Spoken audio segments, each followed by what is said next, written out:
नमस्कार, मी किरण शेलार, दैनिक मुंबई तरुण भारत व MHA-MTV या डिजिटल पोर्टलचा संपादक. माझ्यासोबत कॅमेरावर आहेत सूरज बंगाल, माझे सहकारी. कैलासवासी ग म मुळे स्मृती व्याख्यानमालेमध्ये आपल्या सगळ्यांचे स्वागत. माझे मित्र वैचारिक विषयात भरपूर लिखाण करणारे व अभिव्यक्तीच्या लढाईतले बिनीचे शिलेदार राजाभाऊ मुळे. राजाभाऊंच्या विनंतीमुळे मी आज आपल्या समोर बोलणार आहे.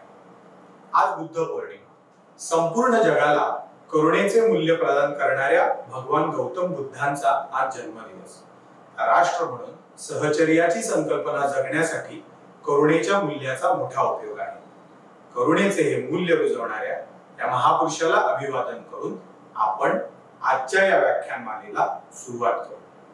नगर जिल्ह्यात राष्ट्रवादी विचारांची कास धरून गेली 10 वर्षे अशा प्रकारच्या व्याख्यानमालेचे आयोजन करणे व त्यात सातत्य ठेवणे हीच मुळात अभिनंदनीय गोष्ट आहे.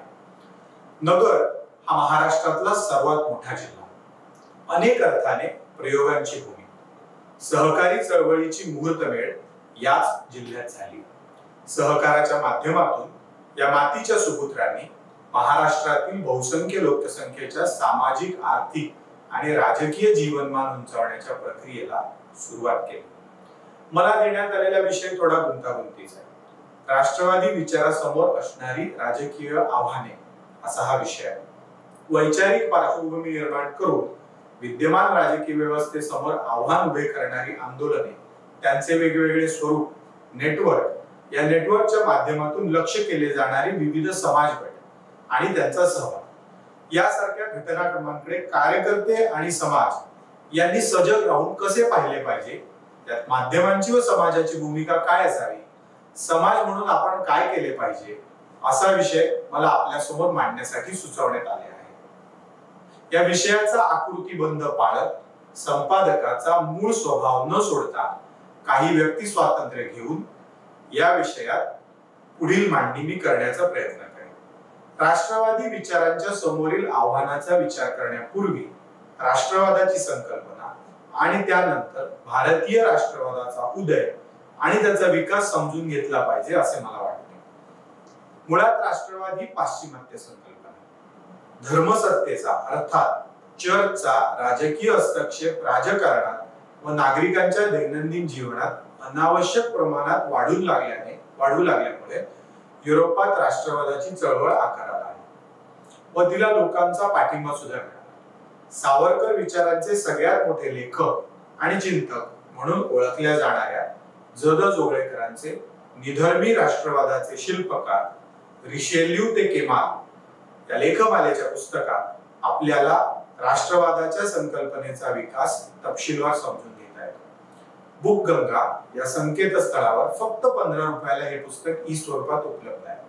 भूमीच्या एका निश्चित भूभागाला आपली मातृभूमी किंवा कर्मभूमी मानून तिचे नागरिक असलेल्या लोकसमूहांच्या ऐहिक किंवा मानवी हक्कांसाठी हे लढे उभारले गेल्याचे आपल्या लक्षात येईल. धर्मसत्ता, राजसत्ता यांच्याशी विचारवंतांनी, समाज सुधारकांनी लढा दिल्याचे देखील आपल्याला दिसून येते. तिथला राष्ट्रवाद हा अशा प्रकारे आकाराला आला.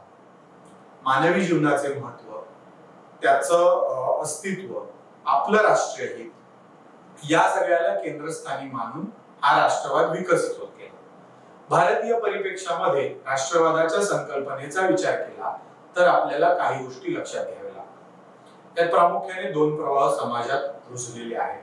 पहिला आहे सांस्कृतिक भारताचा, तर दुसरा आहे आजच्या राजकीय स्वरूपाच्या भारताचा. सांस्कृतिक भारताचा प्रवाह फार वेदपूर्व काळापासून आलेला आहे, तर राजकीय भारताचा प्रवाह हा अधिक अलीकडचा, थोडा ताजा आहे.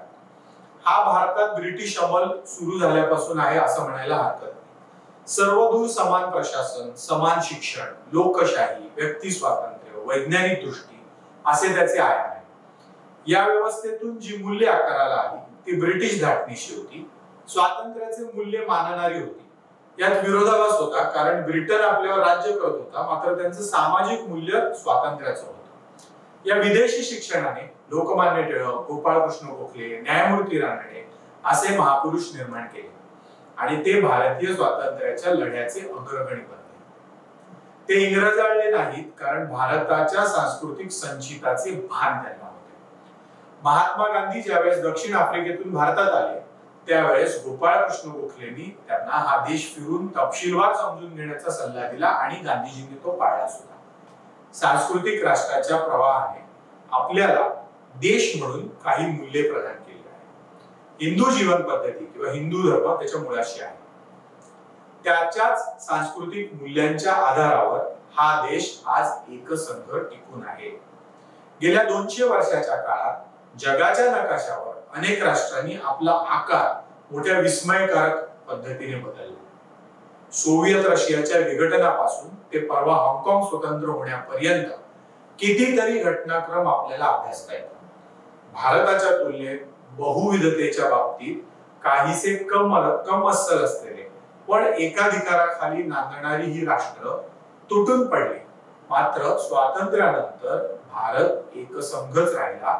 त्याचं कारण त्याच्या सांस्कृतिक जडणघडणीत दडलेला आहे.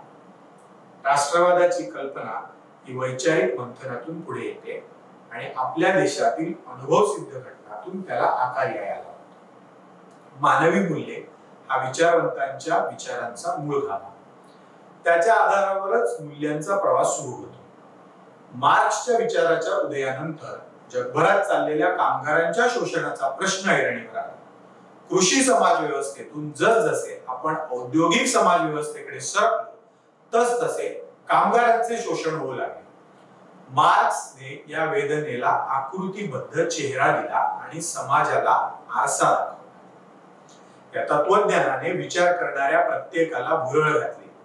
आर्थिक विषमतेतून निर्माण झालेली अपमानजनक स्थिती, त्यातून निर्माण झालेली वेदना, या वेदनेतून पुढे आलेल्या समानतेच्या व सन्मानाच्या मूल्याने जगभरातल्या विचार करणाऱ्या तरुणांना आपलेसे केले. केवळ आपलेसे केले नाही तर त्यासाठी लढायला सुद्धा उद्युक्त केले. आपल्या आजच्या विषयाच्या गाभ्याशीही हीच प्रक्रिया अप्रत्यक्षपणे आहे. मार्क्सच्या विचाराने शोषितांचे प्रश्न ऐरणीवर आणले, मात्र ते सुटले का या प्रश्नाचे उत्तर आपल्याला नकारात्मक मिळते. मात्र शोषित आणि शोषक अशा दोनच श्रेणीत समाजाकडे पाहण्याचा एक विचित्र दृष्टिकोन यातून तयार झाला. बळी तो कानपिळी ही लोकशाहीसाठी ठीक नसलेली एक म्हण. अल्पसंख्याकांच्या न्याय हक्कांचे रक्षण करणे हे बहुसंख्य समाजाचे कर्तव्य आहे असे एक मूल्य सांगते. जगभरातील विचारवंतांमध्ये इस्लामी मनुष्य गटांविषयी जी सहानुभूती आहे त्यामागे हे एक मोठं कारण आहे. मात्र याला विरोधाभास निर्माण केला तो जिहादी मुसलमान. उर्वरित जगासोबत शांततेने न नांदता दहशतवादी कारवाया करून जगाला नामोहरम करण्याचं काम इस्लामी दहशतवादाने केलं. आजच्या घडीला त्यांच्या बाजूने कोणीही बोलू शकत नाही अशी स्थिती आहे. एकेकाळी उदार मतवादाची राष्ट्रीय मूल्ये जपणाऱ्या फ्रान्समध्ये आज काय चाललंय हे आपण पाहिलं तर हा देश कट्टर इस्लाम विरोधी झालेला आहे का असा प्रश्न आपल्याला पडू शकतो. अमेरिकेत ट्रम्प दहशतवादाच्या विरोधात होते. याचं कारण दहशतवादी हल्ल्यांमध्ये होणारे अमेरिकन नागरिकांचे स्थावर व जंगम मालमत्तेचे नुकसान आणि जीवितांची हानी. जगभरात सगळीकडेच आता राष्ट्रवादाचा विचार आकाराला येतोय, डोकावू लागलेला. त्याचा हिंदुत्वाशी संबंध नाही, मात्र त्याचा नागरिकांच्या जीवन मरणाशी नक्कीच संबंध. राष्ट्रवादाला एक दुसरी बाजू सुद्धा आहे. राष्ट्रवादाच्या जहाल उदाहरणाचे जे उदात्तीकरण जगभरात आपल्याला पाहायला मिळतं त्यात हिटलरचं नाव अग्रक्रमाने घेतलं जातं. हा जर्मन हुकुमशाह उजव्या आणि डाव्या अशा दोन्ही विचारांच्या लोकांना हवा असतो. कुणाला उदात्तीकरणासाठी हवा असतो तर कुणाला विरोधासाठी हवा असतो. भारतातले तथाकथित विचारवंत सुद्धा राष्ट्रसंघ, भाजप, विहिप यांच्याविषयी मतनिर्मिती करताना हिटलरच्या फॅसिझमशी त्यांची तुलना करतात. वंशश्रेष्ठत्वाच्या कल्पनेतून पागल झालेला एक माणूस ज्या प्रकारे ज्यूंचे शिरकाण करतो त्याचे समर्थन कुठल्याही कारणासाठी केले जाऊ शकत नाही.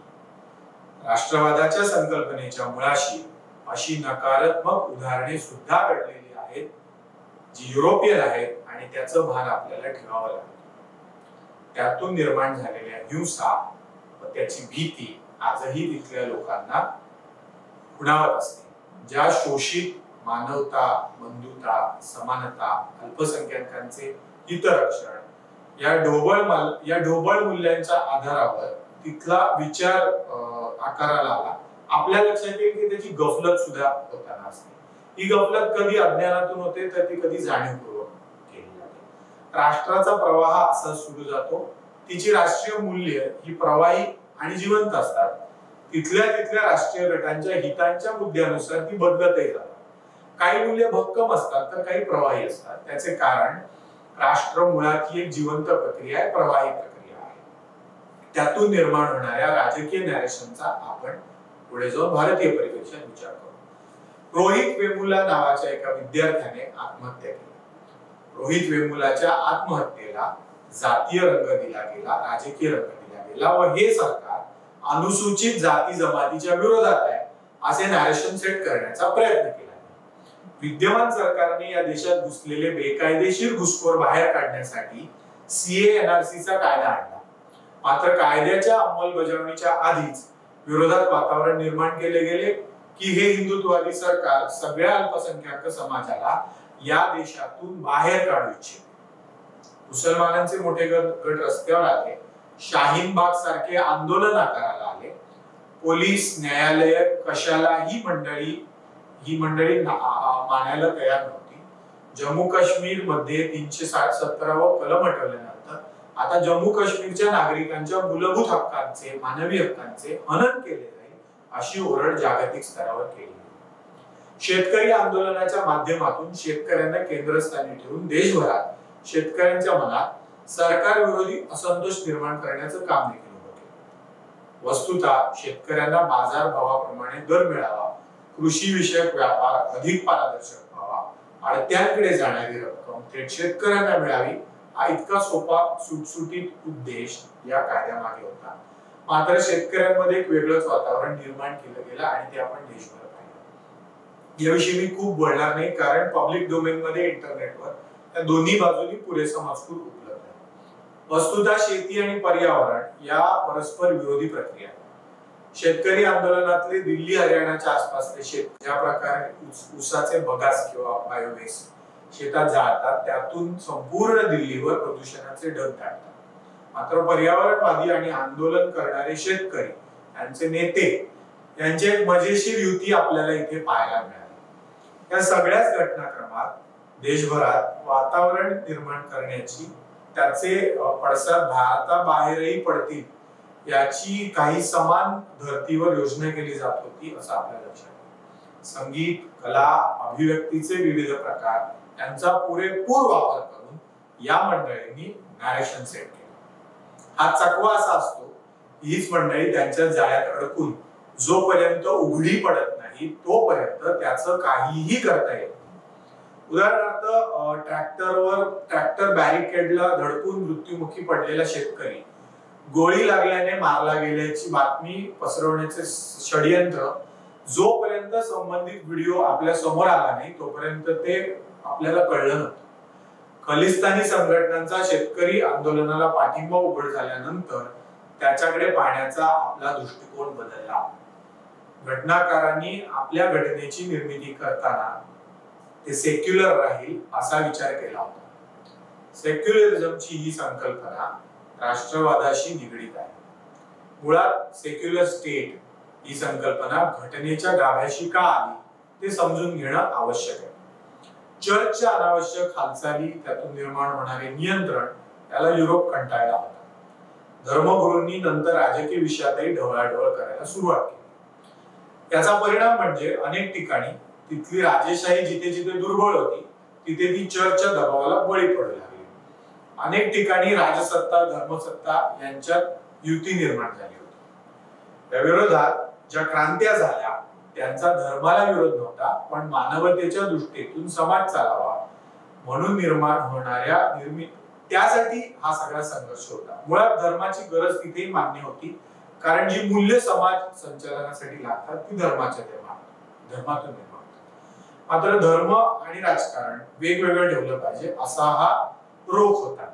सिव्हिल सोसायटी यातून आकाराला आली. विज्ञानाच्या विकासाचा मुद्दा किंवा तंत्रज्ञानाच्या विकासाचा मुद्दा हा देखील धर्माच्या चौकटीत जाऊन तिथे अडकत होता. गॅलिलिओ किंवा टेलिफोनचा शोध लावल्यानंतर चर्चचा हस्तक्षेप किंवा छपाई यंत्रांचा शोध यावर धर्मसत्तेच्या मर्यादित ज्ञानामुळे अडचणी निर्माण झाल्या. शिकला सवरलेला युरोपियन वर्ग हे सगळं बघत होता आणि त्याला त्याचा त्रास होत होता. धार्मिक स्वातंत्र्य आणि स्टेटचं संचालन या दोन्हीचं विभाजन त्यातून झालं. सेक्युलरिझमची संकल्पना आकाराला आली. तुलनेने स्टेट या विषयात सेक्युलरिझमचे मूल्य नवे होते, मात्र त्यामागे इतका मोठा संघर्ष होता. आपल्याकडे सेमेटिक धर्माच्या मंडळींनी सुद्धा कोरोना बरा करण्याकरता ज्या प्रकारचे दावे केले ते जरा आपल्याला आठवलं तर घटनाकारांना अपेक्षित असलेलं सेक्युलरिझम नंतरच्या काळात कसं आकाराला आलं हे का आकाराला हे लक्षात येईल. समाजवादाचा शब्द आपल्याकडे प्रिएम्बल मध्ये घुसवला गेला. यातून या सगळ्याच्या कक्षा बदलल्या. सर्व पंथ समाजाची जागा तुष्टीकरणाने घेतली. अल्पसंख्याकाची काळजी वाहण्याचं मूल्य इथे नसलं, त्याची जागा दाढ्या पुरवाळ्यात आल्या. समानतेच्या कल्पना व त्यासंबंधी रशियासारख्या देशात चाललेले प्रयोग यांनी नेहरू भारावलेले होते आणि तिचीच री पुढे इंदिराजींनी होती. भारताच्या ज्या सांस्कृतिक मूल्यांनी हा देश खऱ्या अर्थाने अखंड ठेवला होता तो या नव्या व आपल्याला न जमणाऱ्या मूल्यांमुळे डळमळीत झाला.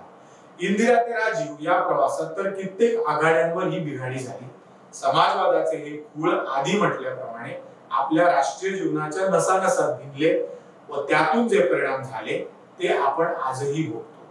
शिक्षणात राज्यक्रांती आल्या, मात्र त्याचा खरा आशय आला नाही. कुठल्याही राष्ट्राचा इतिहास हा त्याच्या पूर्वसुरींनी त्या राष्ट्राचे वैभव टिकवण्यासाठी केलेल्या संघर्षाचा, त्या प्रवासाचा असतो.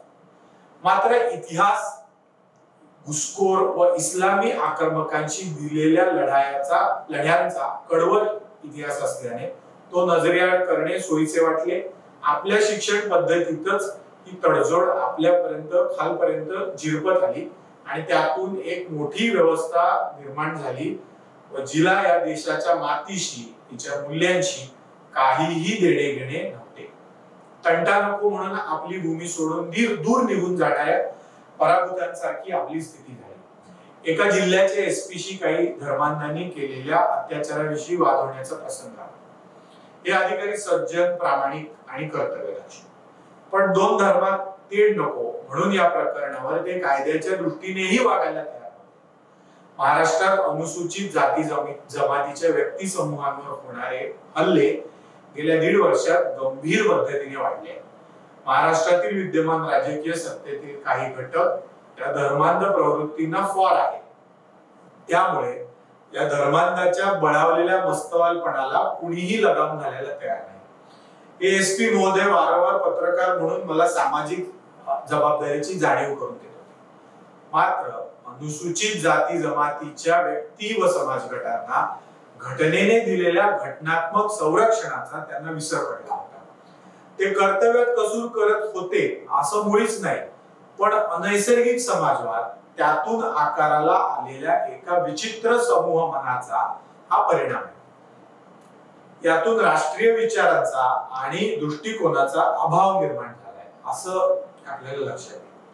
मूल्यांची ही गफलत शिक्षणाच्या आणि विद्यापीठांच्या स्तरावर सुद्धा सुरू आहे असं आपल्याला लक्षात येईल.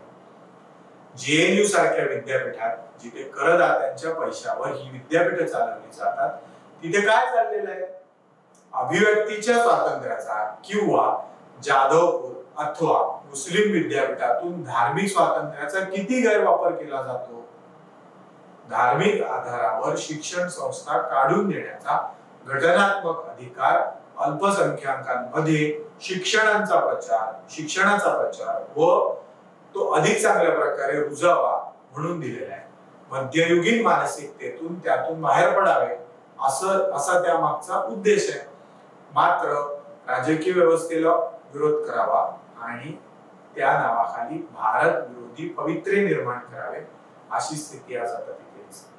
पॅलेस्टाईन इस्रायल मध्ये कालच्या युद्धविराम झाला. महाएमटीबी म्हणून आपण त्याचं वार्तांकन केलं होतं. त्यांच्या राजदूतांच्या, नागरिकांच्या मुलाखती सुद्धा आपल्या पोर्टलवर आहे. जगाच्या राजकारणावर आपला प्रभाव निर्माण करणाऱ्या 3 पुरातन धर्माचे जन्मस्थान असलेली जेरुसलेमची भूमी, जेमतेम 150 चौरस एकरांचा परिसर, जिथे अल अक्सा मशीद आहे, जूनची ग्रेट वेस्टर्न वॉल आहे आणि ख्रिस्ताला क्रुसावर चढवले गेले ते ठिकाण आणि जिथे उतरवलं गेलं त्या ठिकाणचं चर्चही तिथे. मी तिथे जाऊन आलो. आधुनिक इस्रायल ज्या तुल्यबळाने आपल्यावर हल्ला करणाऱ्या देशांचा मुकाबला करतो त्याच विवेकाने अल अक्सा मशिदीत प्रार्थना करू इच्छिणाऱ्या मुस्लिमांना तिथे येऊ सुद्धा देतो, आपली श्रद्धा जोपासण्याचे औदार्य देतो. मात्र अन्य कुठली गडबड करण्याचं स्वातंत्र्य तिथे दिलं जातं. आधुनिक मूल्यातून आकारात आलेली ही सहिष्णुता आहे, मात्र तिथे मूल्यांची गडबड केली जात नाही. राष्ट्रवादाचे मूल्य मात्र कायम राखले जाते. राष्ट्रीय मूल्यांचा प्रवास पुढे नेणाऱ्या घटकांमध्ये एक महत्वाचा घटक कलेचा सुद्धा आहे. मात्र कलाकारांच्या चमून नाही, वेदनेचं मूल्य सतावतं आणि तिथे शोषित आणि शोषितांच्या प्रमेयाचा अंमल सुरू होतो. ही मंडळी मोठी मजेशीर असतात. ते तोंडाने अभिव्यक्ती स्वातंत्र्याचा गजर करीत राहतात, मात्र त्यांच्या कंकू बाहेर कुणीही बोललेले त्यांना चालत नाही. यापूर्वी म्हटल्याप्रमाणे माध्यमांच्या व्यवस्थापनामध्ये सुद्धा त्यांचा एक मोठा गट कार्यरत असतो. इतरांचा आवाज दडपण्यात त्यांची या मंडळींना साथ असते. हा एक प्रकारचा वैचारिक दहशतवादच आहे. पुन्हा एका अखलाकचा ज्यावेळेस बळी गेला तर देशभरातील माध्यमांनी ज्या प्रकारे रिॲक्ट केलं, ती सगळी मंडळी आज बंगालमधल्या राजकीय हिंसाचाराचा आगडोम ओसळूनही एक शब्द उच्चारायला तयार नाही. वस्तुतः फाळणीनंतर आज भारतात पहिल्यांदा राजकीय विस्थापितांसाठी शरणार्थी शिबिरे उभी करण्याची गरज लागलेली आहे. हजारो कार्यकर्ते या हिंसेची शिकार झाले. बंगालमध्ये धर्मांध मुसलमान आणि तृणमूल यांची जी युती झाली आहे त्याची दहशत इतकी होती की बंगालमधल्या सीमेलगत असलेल्या आसाम मध्ये या शरणार्थींना आश्रय घ्यावा लागला. परवा पश्चिम बंगालच्या राज्यपालांनी स्वतः या शिबिरांना भेट दिली. बंगालमधल्या ज्या जिल्ह्यातून हे राजकीय विस्थापन झाले होते त्या जिल्हाधिकाऱ्यांना त्या विस्थापितांच्या पुनर्वसनाची आणि सुरक्षेची जबाबदारी राज्यपालांनी स्वतः दिली आणि अंमलबजावणीवर जातीने लक्ष दिलं. 3 दिवस ते हे करत होते. त्यानंतर हे राजकीय कार्यकर्ते स्वतःच्या घरी परतले. संपूर्ण देशात या विषयावर सन्नाटा आहे. माणुसकीच्या नावाखाली आपले पुरस्कार परत करणारे, साहित्यिक म्हणून उर बडवणारे हे सगळे लोक, कविता करणारे, हिंसेचा विरोध करणारे हे सगळे लोक या विषयावर गप्प आहेत. या मंडळींनी घातलेले मानवतेचे, अल्पसंख्याकांच्या हितरक्षणाचे, मानवी हक्कांचे सारे मुद्दे किती वेगळी आहे, ढोंगी आहे, त्याचं हे लक्षण. शबाना आझमी, जावेद अख्तर यापैकी कुणीही या विषयावर साधी प्रतिक्रिया द्यायला तयार नाही. कला क्षेत्रातून तर हा विषय हद्दपार आहे. या मंडळींनीच अभिव्यक्तीच्या स्वातंत्र्याचे नेमके हेतू काय आहेत हे आता विशद केलं. ते एका विशिष्ट समाज गटासाठी, एका विशिष्ट धर्मासाठीच बोलत असतात अशी स्थिती आहे का? तर दुर्दैवाने या प्रश्नाचं उत्तर खरोखर तसंच आहे. ल्युटन दिल्लीचे पत्रकार आज तिथे फिरकत सुद्धा नाही. गुजरातच्या दंगलीत गल्ली गल्लीत आपल्या टीव्ही कॅमेरासह जाऊन सुव्यवस्था कायदा शोधणारे लोक आता गायब आहेत. यांचे सगळेच अभिव्यक्तीचे आविष्कार हे असे दांभिक आहेत. कधी कधी अशा घटना घडतात म्हणूनच यांच्या दांभिकतेचे बुरखे फाडतात. शाहीनबागच्या मंडपामागे माध्यमांशी काय बोलायचं, कसं बोलायचं याची तालीम सुरू होती. बुरखेदारी महिलांनी माध्यमांची काय आणि कसे बोलायचे हे शिकवलं जात होतं. नावाने सबरंग अशी एक एनजीओ 30 तासांवर चालवतात, पण ते एका विशिष्ट रंगासाठीच काम करतात. त्यांच्या एनजीओ एका विशिष्ट रंगासाठीच प्रयत्न करते आणि परदेशातून निधी सुद्धा गोळा करते. हे या घटनाक्रमातून दिसून येते. आपल्या देशात आकाराला येणाऱ्या आंदोलनांचे परदेशी कनेक्शन हा तर एका वेगळ्या चिंतेचा विषय आहे. पारंपरिक माध्यमांमध्ये याचे नेटवर्क तर होतेच, पण आता डिजिटल मीडियामध्ये सुद्धा ही मंडळी कशी काम करतात हे पाहणे, समजून घेणे आवश्यक आहे. आपल्याकडे चाललेल्या समस्यांवर कुणीतरी पाकिस्तानी मलाला किंवा स्वीडन मधून ग्रेटा थंबर्ग नावाची निरागस मुलगी आवाज उठवते आणि आपल्याकडचे तथाकथित लिबरल लोक त्या शिमग्यात नाचायला लागतात.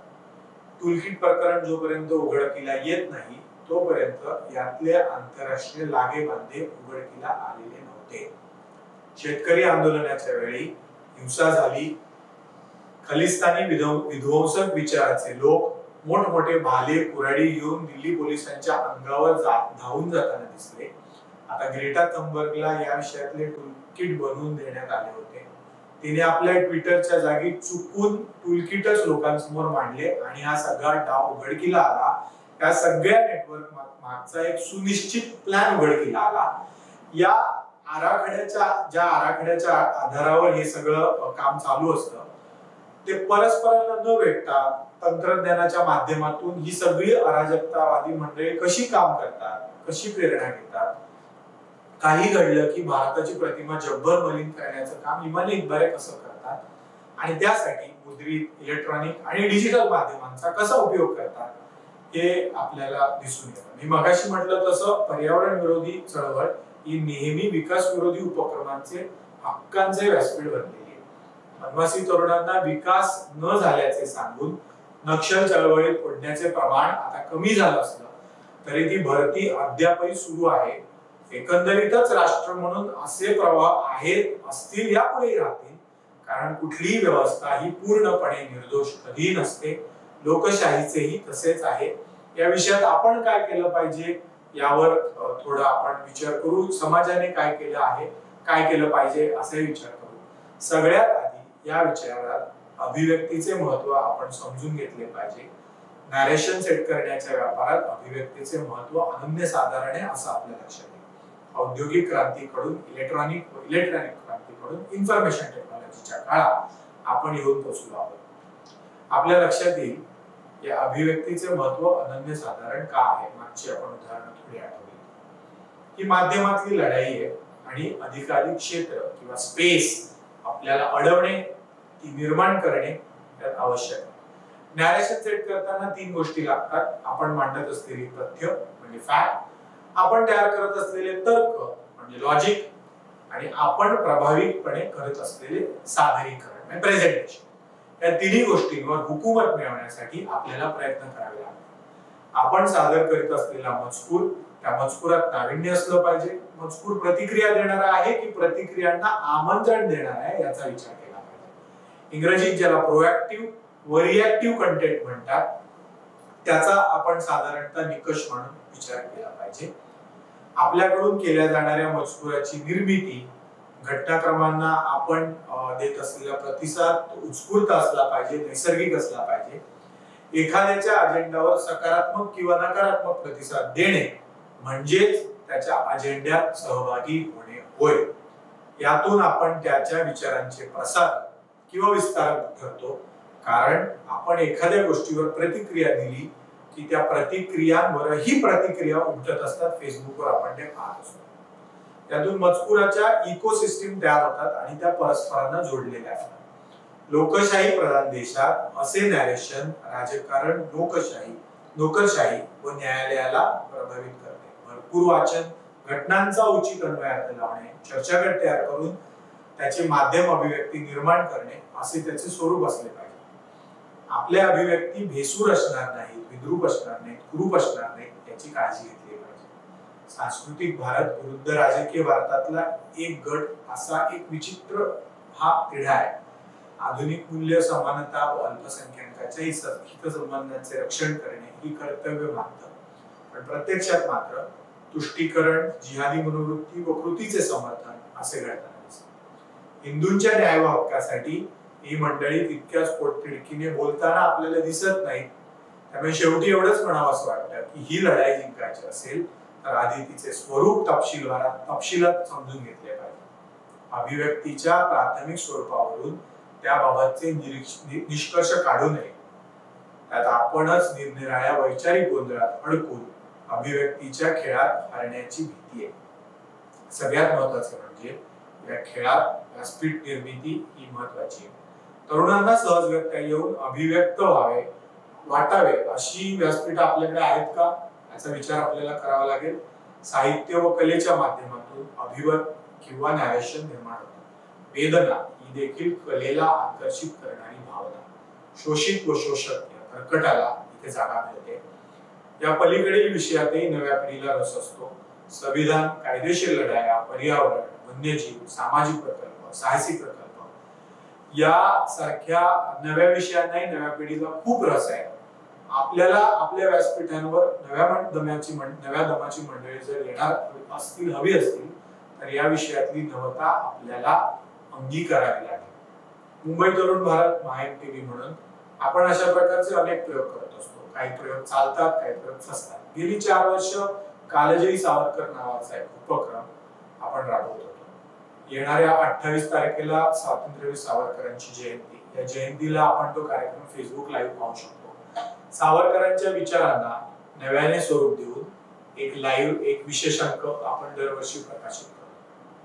त्यासाठी आधी 6 महिने विषय काढून निरनिराळ्या तरुणांना ते साहित्य पुरवून त्यावर लेख लिहून घेण्याचे काम माझे मित्र अक्षय जोग करीत असतात.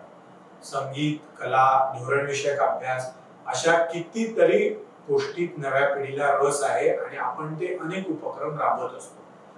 अशाच प्रकारच्या कितीतरी उपक्रमांची रचना आपल्याला करावी लागेल, तरच आपल्याला या माध्यमांच्या लढाईत, या नॅरेशन सेट करण्याच्या लढाईत यश मिळू शकेल असं मला वाटतं.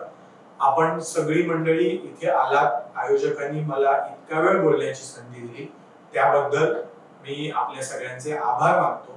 विचार करू, अभिव्यक्त होऊ, विचार करत राहू. अभिव्यक्तीचं स्वातंत्र्य मानणाऱ्या आणि ते प्रॅक्टिस श्री विश्वेश्वरावो हा होईल दान पसावो येणे वरे ज्ञान देवो सुखिया झाला सुखिया झाला सुखिया झाला.